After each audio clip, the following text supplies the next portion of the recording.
Halo teman-teman, di sini saya akan membahas tentang dasar-dasar perilaku individu. Nah, di sini ada konsep inklusi. Inklusi merupakan upaya menciptakan lingkungan yang menghargai keberagaman dan memastikan setiap individu memperoleh kesempatan yang setara dalam organisasi maupun kampus. Inklusi berarti membangun suasana di mana semua orang merasa diterima tanpa memandang perbedaan usia, gender, latar belakang maupun status sosial. Di Indonesia, isu inklusi masih terlihat dari keterbatasan kepemimpinan perempuan, kesenjangan akses pelatihan, serta stereotipe sosial yang masih berkembang. Karakteristik biografis. Karakteristik biografis adalah faktor pribadi seperti usia, gender, status perkawinan, dan masa kerja yang dapat mempengaruhi perilaku seseorang dalam organisasi. Usia tidak selalu menurunkan produktivitas, bahkan pekerja yang lebih senior cenderung lebih stabil. Perbedaan gender secara umum tidak menunjukkan perbedaan kemampuan kerja yang signifikan.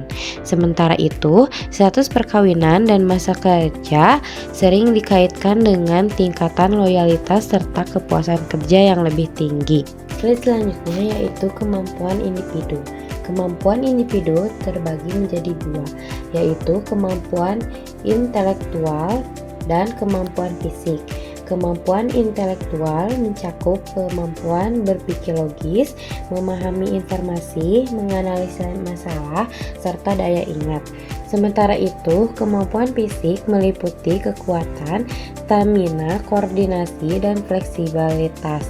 Kinerja yang optimal akan tercapai apabila kemampuan yang dimiliki sesuai dengan tuntutan pekerjaan yang dijalankan.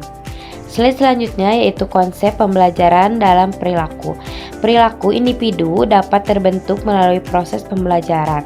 Pembelajaran adalah perubahan perilaku yang terjadi sebagai hasil dari pengalaman.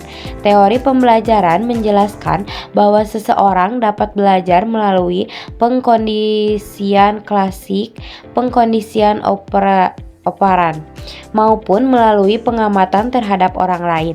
Proses ini menunjukkan bahwa perilaku dapat dibentuk dan dikembangkan dari waktu ke waktu. Kesimpulan, dasar-dasar perilaku individu menjelaskan bahwa perilaku seseorang dalam organisasi tidak terjadi secara kebetulan, melalui dipengaruhi oleh berbagai faktor yang saling berkaitan. Karakteristik biografis seperti usia, gender, status perkawinan, dan masa pekerjaan dapat memberikan pengaruh terhadap stabilitas, loyalitas, serta tingkat kepuasan kerja seseorang. Selain itu, kemampuan individu, baik kemampuan intelektual maupun fisik, berperan penting dalam menentukan tingkat kerja yang dihasilkan, terutama ketika terdapat kesesuaian atau kemampuan dan tuntutan pekerjaan. Proses pembelajaran juga menjadi faktor utama dalam membentuk perilaku melalui pengalaman, pengamatan, dan sistem penguatan. Individu dapat mengembangkan kebiasaan seperti pola respon tertentu dalam lingkungan kerja.